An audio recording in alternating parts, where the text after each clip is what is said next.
Hi hello everyone, welcome back to my mini blog. আবারও চলে এসেছি তোমাদের সাথে সানডে স্পেশাল একটা ধামাকেদার মিনি ব্লগ শেয়ার করতে। সানডেতে কে কে এলো আমার বাড়িতে চলো তোমাদেরকে দেখাই, আর কি করলাম আমরা সারাদিন সেটাও তোমাদের সাথে শেয়ার করব। ঘুম থেকে উঠেই দেখছি আকাশ পুরো অন্ধকার, খুব বৃষ্টি হচ্ছে। আর সানডে তো আমরা সেদিনকার তাড়াতাড়ি উঠেছিলাম, কারণ খুব কাছের মানুষ দুজন তারা আসবে আমার বাড়িতে, তার মধ্যে তার স্পেশাল দিনও আছে, তাই জন্য সব কিছু অ্যারেঞ্জমেন্ট করছিলাম। এখানে আমরা আগের দিনই সব কিছু চিকেন থেকে বলো সব কিছু আগের দিনই সব রেডি করে রেখেছিলাম যাতে খুব তাড়াতাড়ি হয়ে যায়। তো দেখো সব কিছু কিন্তু আমরা কেটে কুটেই রেখেছিলাম, ম্যারিনেট করে রেখেছিলাম। আর রান্নাও সকাল সকাল একদম বসে পড়েছিল। তো এখানে সব কিছু রান্না হচ্ছে, দেখে বুঝতেই পারছো যে কি রান্না হতে চলেছে। আর এখানে দেখো চিলি চিকেন ম্যারিনেটও করে রেখেছিলাম। তারপর সব কিছু করে এবার চলে এলাম একটু ডেকোরেট করতে। হ্যাপি বার্থডে দেখে বুঝতেই পারছো যে কারোর হ্যাপি বার্থডে, তাই জন্য একটু ডেকোর করব। তো ওখানে আমার বর রান্না বান্না করছিল আর আমি ওকে সবটা গুছিয়ে দিয়ে এসে এবার ভাবলাম যে সাজিয়ে নিই, কারণ লেট হয়ে যাবে, সাজাতে তো একটু সময় লাগে। তো আমি এগুলো নিয়ে বসে পড়েছি, এবার আমি এক এক করে সাজাবো।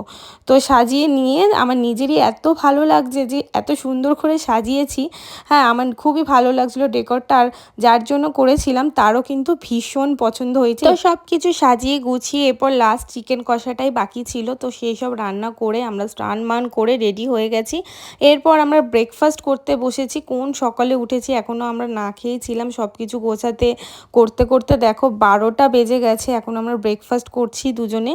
তো ব্রেকফাস্ট করে নিয়েছিলাম, তারপর শুনলাম যে ওরা আসছে, গাড়ি থেকে নেমেও গেছে। আমি এই যে কেকটা রেডি করে নিয়েছি, এই দেখো বৌদি ভাই, হ্যাঁ বুধবার হচ্ছে আমার বৌদি ভাইয়ের বার্থডে, বুধবার তো যেতে পারবো না, তাই জন্য সানডে যেহেতু আসছে সানডেই আমি ছোটোখাটো করে একটা সারপ্রাইজ বৌদি ভাইকে দিলাম। বৌদি ভাই কিন্তু কিছুই জানতো না, দেখে তো পুরো অবাক। আর বৌদি ভাইও কিন্তু ব্লগিং করছিল, আর ওরা দেখে এত খুশি হয়েছে, মানে ওদের দেখে আমি নিজেই মানে কি বলবো, নিজেও খুব খুশি হয়েছি। কারোর জন্য কিছু করলে মন থেকে সেটা যদি সে ভালোবেসে এত করে, সত্যি খুব ভালো লাগে।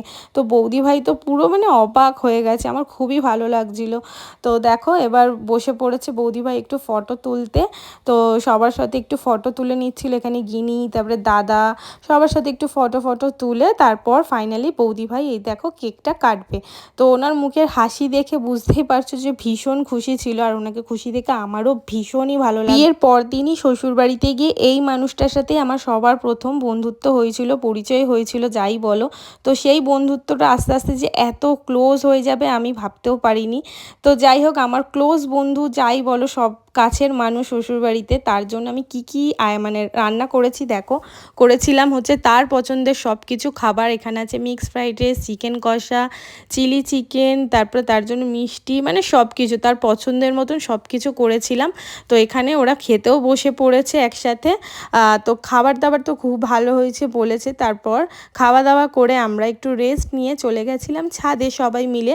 তো ছাদে গিয়ে এবার আমরা একটু রিল শ্যুট করছিলাম। বিকালবেলা নেমে এসে দেখলাম দাদা মোমো, পিৎজা, বার্গার, ফুচকা কি না অর্ডার করেছিল।